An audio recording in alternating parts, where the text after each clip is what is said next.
Hello Beavers, good day. I'd like to share with you today a short prayer before leaving home, school, or work, or before traveling anywhere you are. Here's the short prayer.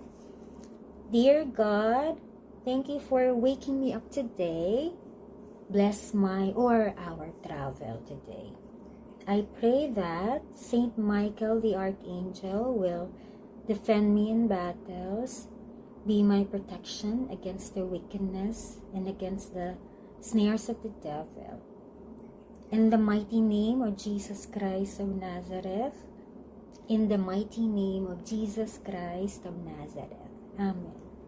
In my case, whenever I pray before traveling, I also add in this prayer the prayer Angels of God, our guardian dear, to whom God's love and trust us here.